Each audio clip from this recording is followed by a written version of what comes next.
This one hit high and deep to center. Trout back. Gone. A mammoth blast to straightaway center.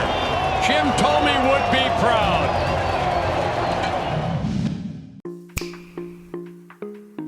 2000년대 초 영남중학교 야구부에는 남다른 타격음이 울려 퍼졌습니다. 유난히 묵직한 소리와 함께 야구공은 멀리 뻗어나갔고 한 소년의 타구는 창문이 깨지고 철조망이 휘어질 정도로 강력한 파워를 자랑했죠. 그의 이름은 훗날 국민고프라 불리게 되는 박병호였습니다. 성남고에 진학한 그는 폭발적인 성장세를 보였습니다. 2004년 전국 고교 야구대회에서 화순고를 상대로 3연타석 홈런, 이어진 휘문고전에서 첫 타석 홈런으로 고교 야구 사상 최초의 4연타석 홈런을 만들어냈습니다. 이 충격적인 기록은 국내는 물론 메이저리그 스카우터들의 시선을 사로잡았죠. 보스턴과 미네소타 등 영입 시도가 있을 정도로 그는 틀림없이 뛰어난 거포로 성장할 대목이었습니다. 그리고 그는 인터뷰를 통해 4연타석 기록은 생각하지도 않았고 짧게 쳤는데 그냥 넘어가더라. 중학교서부터 웨이트 트레이닝을 좋아했던 게 비결로 나타나는 것 같다. 프로구단에 1차로 지명받아 훌륭한 선수가 되고 싶다 라고 말했습니다. 185cm와 90kg의 단단한 체격, 게다가 고교에선 주로 포수를 받던 박병호는 포지션의 메리트로 모든 팀이 탐내는 선수였습니다. 당겨치기와 밀어치기 모두 가능한 타격 밸런스, 특히 그의 파워는 이미 고교 무대의 한계를 넘어선 수준이었죠. 결국 2004년 6월 5일 1차 신인 선수 지명회의에서 LG 트윈스의 선택을 받게 됩니다. 서울연고에 우타거프를 찾던 LG는 넓은 잠실구장에서도 담장을 넘길 수 있는 잠재력을 그에게서 봤던 것이죠. 갈망했던 1차 지명, 그리고 본인이 따랐던 고등학교 선배 박경수가 있었기에 LG로 받은 선택은 그를 설레게 만들었습니다. 그리고 그는 시범 경기서부터 거대한 홈런을 쏘아올리며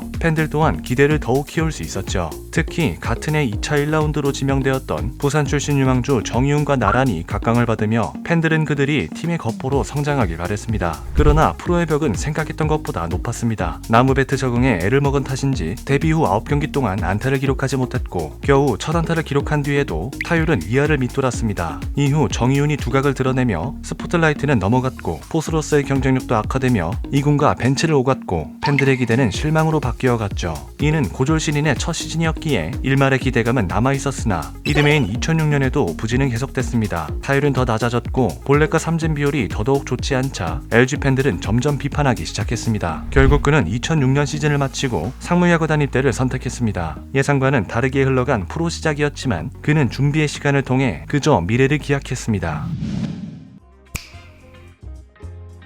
2년간의 복무 끝에 프로에 복귀한 박병호는 반등을 예고했습니다. 이제는 포수에 대한 미련을 버리고 오로지 타격에 집중하며 최고의 일루수가 되겠다는 포부를 밝힌 것이죠. 복귀 첫해 개막전에서 2루타를 때려내며 희망을 보여줬고 상무 시절 다듬은 레그킥을 선보이며 점차 타구의 질을 높여갔습니다. 6월 24일에는 데뷔 첫 연타석 홈런을 기록하며 가능성을 증명했지만 여전히 볼넷 대비 삼진 비율이 좋지 못했고 타율도 2할 언저리에 머물렀습니다. 가뜩이나 경쟁자에는 베테랑 최동수와 외인타자 페타지니가 있었기에 박병호는 그저 가능성만으론 기회를 얻을 수 없었습니다. 2009년 시즌 68경기에서 41안타, 타율 2할 초반, OPS 0.7의 평범한 성적을 남겼고 이듬해에도 같은 패턴이 반복됐습니다. 2군에서는 3할이 넘는 타격을 보여줬지만 1군만 올라오면 부진, 그리고 다시 2군에 내려가면 똑같은 양상을 반복하며 희망 고문하는 듯한 모습을 보였습니다. 이것이 반복되자 팬과 코치진은 그와 애증의 관계를 쌓을 수밖에 없었죠. 결국 팀은 인내심을 잃어갔고 트레이드 마감일 하루 전날인 2011년 7월 30일 결단을 내리게 됩니다.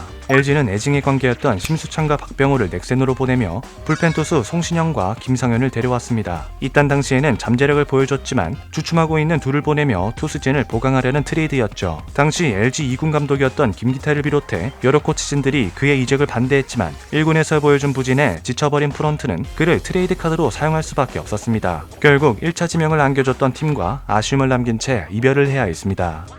넥센 히어로즈는 네이밍 스폰서를 찾은 지 얼마 되지 않아 선수층이 얇았고 그로 인해 2011년 전반기를 끝낼 당시 3할에 가까운 승률로 최하위에 머물렀습니다. 투수진의 보강이 필요했지만 가장 시급했던 것은 바로 타선이었습니다. 그해 넥센은 타율, 출루율, 장타율, 득점, 안타, 홈런 등 모든 부분에서 최하위를 기록했기 때문이죠. 이러한 상황은 박병호에게 기회로 작용했습니다. LG 시절처럼 간간히 대타 기회가 주어지거나 성적이 올라올 때만 출전하는 것이 아닌 보다 확실하게 1루수 자리를 보장받았습니다. 넥센이 감독이었던 김시진 감독은 병호의 장타 능력은 믿어 의심치 않는다. 병호에게는 네 멋대로 해라 라고 말해줬다. 올 시즌 끝까지 4번으로 기용할 생각이다. 라고 말하며 힘을 불어넣었습니다. 트레이드 직후 첫 경기에서는 4타수 무안타였지만 8월 5일 이적 후 4번째 경기 만에 홈런을 포함한 3안타를 때려내며 괴력을 폭발시켰습니다. 그의 스윙은 더는 주저함이 없었고 타구는 펜스를 넘어가며 고공을 그렸습니다. LG 시절 15경기에서 타율 1할 때 홈런 1개에 불과했던 그는 넥센으로 이적한 뒤 단 51경기에서 타율 2할 6푼, 홈런 12개, OPS 0.9에 달하는 성적으로 팬들을 놀라게 했습니다. LG가 줄곧 기대했던 장타력을 드디어 보여줬기에 넥센과 LG 팬들의 희비가 교차하기도 했죠. 그는 인터뷰를 통해 그동안 부진했을 때 내 타격폼을 보면 너무 조급했던 것 같다. 코치님과 감독님께서 올 시즌 1루 자리는 네 것이니 마음대로 쳐보라는 말에 여유있게 호흡하며 타구를 기다렸다. 이것이 타격 밸런스를 갖추는데 많은 도움이 된 것 같다. 라고 말하며 활약의 배경을 설명했습니다. 이적은 단순한 환경 변화가 아니었습니다. 그는 무너졌던 자신감과 타격 밸런스를 되찾으며 한국을 대표할 거포로 태어나고 있었습니다. 박병호는 그렇게 자신만의 파워로 리그를 지배하기 시작했죠. 트레이드 이후 잠재력을 완전히 터뜨린 박병호는 이윽고 2012년 본인의 전성기 시작을 알렸습니다. 그해 이태근의 복귀와 함께 LG에서 방출된 서건장이 가세하면서 팀 타선에는 새로운 활력이 돌았습니다. 그리고 그 중심에는 단연코 4번 타자 박병호가 있었죠. 시즌이 시작되고 4월 조금 주춤하는 듯 싶었지만 곧바로 큼지막한 장타를 때려내며 페이스를 찾았고 가뜩이나 2012년은 전반적으로 투구 타자 양상이 진행됐지만 이런 상황 속에 박병호의 타격 생산력은 단연코 돋보였습니다. 2012년 133경기를 모두 4번 타자로 출전하며 560타석 136안타 2할 9푼의 타율과 1.0에 가까운 OPS로 최상급의 활약을 선보였습니다. 게다가 30홈런 100타점을 달성하며 거포의 면모를 입증했고 20번의 도루도 성공하며 22시 클럽에도 이름을 올릴 수 있었죠. 엄청난 성적은 곧 골든글러브와 정규 시즌 MVP로 이어졌습니다. 비록 팀은 6위에 머물렀지만 홈런, 타점, 장타율 세 부분을 석권하며 가을야구 탈락팀의 MVP라는 이례적인 기록을 남기기도 했습니다. 그의 성공은 단순한 재능의 폭발이 아니었습니다. 줄곧 약점으로 지적되던 몸쪽의 공을 대처하기 위해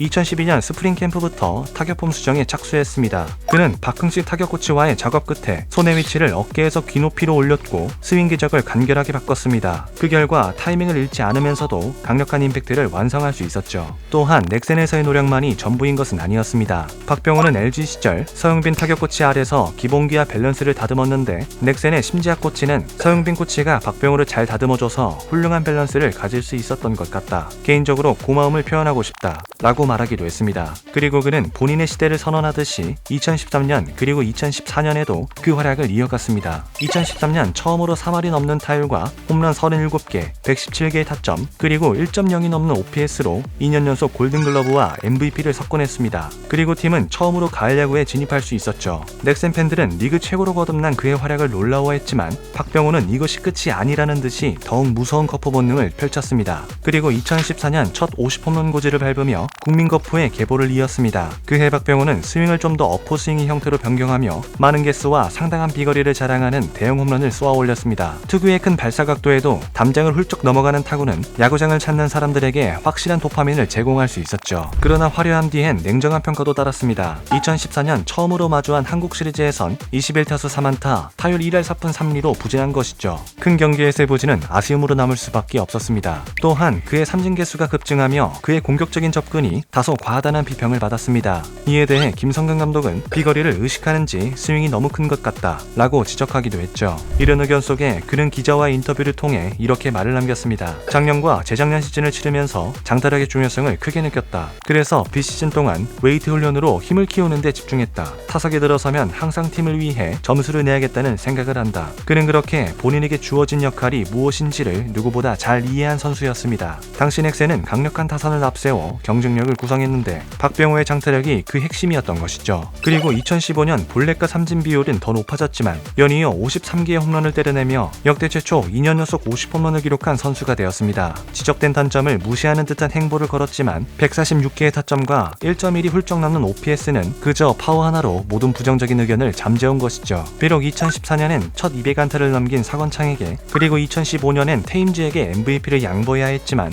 MVP 못지않은 활약을 남긴 박병호는 누구도 보장하지 못할 국민거포로 자리 잡았습니다. 특히나 역대 최초 4년 연속 홈런왕은 그의 전성기를 설명하는 업적이었죠. 그리고 박병호는 2015년을 끝으로 더 큰 무대로 발걸음을 옮겼습니다.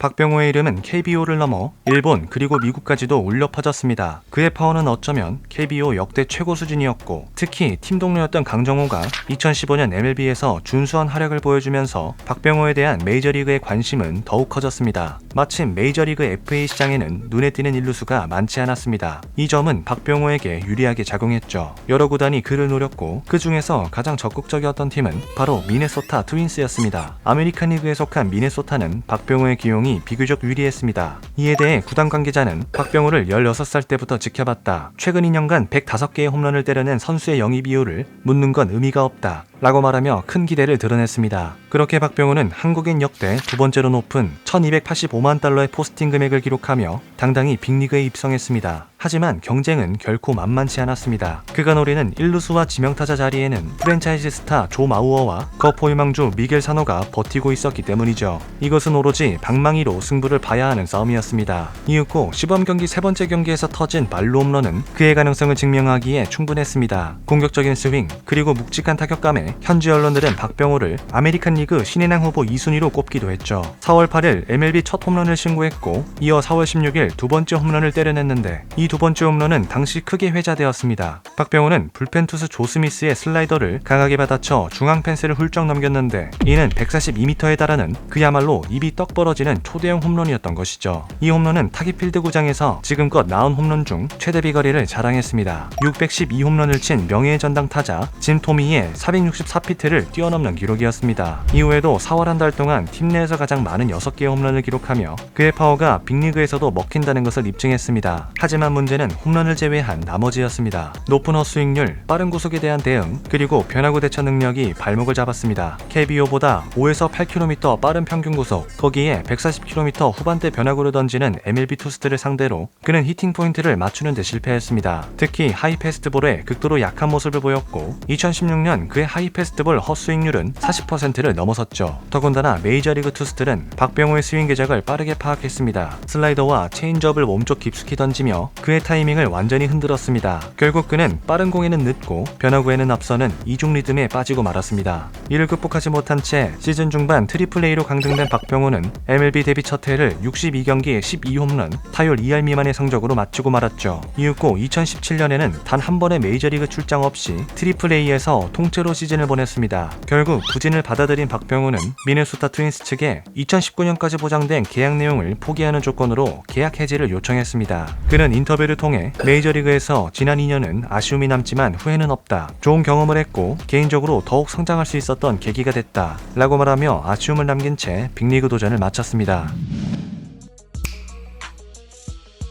2년간의 빅리그 도전을 마친 박병호는 2017년 11월 27일 연봉 15억 원의 넥센과 계약하며 KBO 복귀를 공식화했습니다. 그가 떠난 사이 팀은 흔들리고 있었는데 갑작스런 염경엽 감독의 사태와 구단 프런트의 논란 등 한때 가을 야구 단골이었던 팀은 7위까지 추락하고 말았습니다. 그는 팀을 다시 강팀으로 만드는데 책임감을 느꼈습니다. 복귀 인터뷰를 통해 제 고향팀으로 돌아온 만큼 팬 여러분께 더욱 발전된 모습을 보여드리고 싶다. 또한 팀이 가을 야구를 할 수 있도록 최선을 다해 노력하겠다. 라고 말하며 의지를 드러냈죠. 그 약속처럼 그는 돌아오자마자 다시 불방망이를 휘두르기 시작했습니다. 고척 스카이돔에 천장을 찌를 듯한 타구가 이어졌고 8월 8일 기아전에서 시즌 30호 홈런을 기록하며 역대 두 번째 그리고 우타자 최초로 5년 연속 30홈런을 달성했습니다. 9월 14일에는 5시즌 연속 100타점, 9월 18일에는 역대 최초 3년 연속 40홈런 등 그의 복귀는 그저 화려할 뿐이었죠. 비록 부상으로 113경기밖에 나서지 못했지만 그의 성적은 여전히 경이로웠습니다. 3할 4푼 5리의 타율과 1.1이 넘는 OPS, 43개의 홈런과 112개의 타점으로 개인 4번째 1루스 골든글러브를 차지할 수 있었습니다.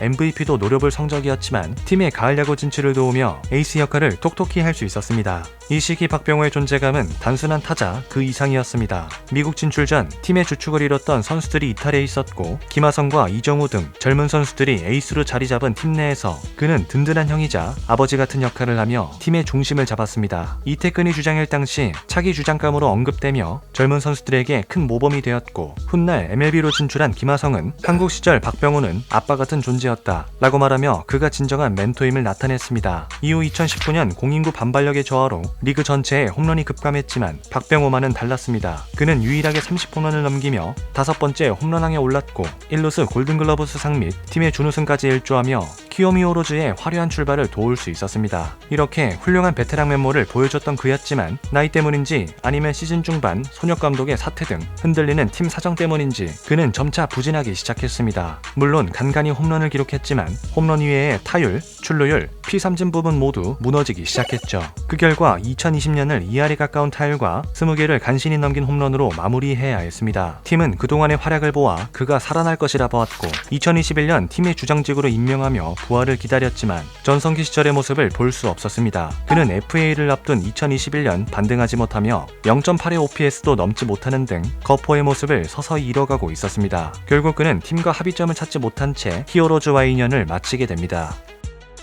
FA 시장에 나온 박병호를 선택한 팀은 KT 위즈였습니다. 창단 7년 만에 우승을 차지했던 KT는 그에게 거포이자 베테랑의 역할을 기대했습니다. 이에 대해 박병호는 좋은 대우를 해준 구단에게 감사하다. 우승팀이자 젊고 패기 넘치는 팀에 오게 되어 너무 기쁘다. 책임감을 갖고 2년 연속 우승에 힘을 보태겠다 라고 말하며 소감을 전했습니다. 검정 유니폼을 입은 박병호는 기대에 부응하듯이 전성기를 연상하는 활약을 선보였습니다. 시즌 시작부터 주축타자 강백호와 외인타자 라모스의 부상으로 팀 전력에 누수가 발생했지만 박병호는 7월에만 벌써 30홈런을 기록했습니다. 이후 페이스는 다소 떨어져 시즌 35홈런으로 마쳤지만 다시 한번 리그에서 30홈런을 넘긴 이는 그가 유일했고 KBO 역대 유일하게 6번째 홈런왕을 차지한 선수가 되는 영예를 누렸습니다. 1루수 골든글러브도 또한 박병호의 몫이었고 위기가 찾아왔던 팀을 가을 야구로 이끄는 데 성공했습니다. 이 마지막 홈런왕과 골든글러브 수상을 끝으로 제대로 된 힘을 발휘하지 못했습니다. 볼넷과 삼진 비율은 무너져 있었고 묵직한 스윙은 그의 엄청난 파워를 필요로 했지만 마흔을 향해 가고 있는 그의 체력은 예전 같지 못했습니다.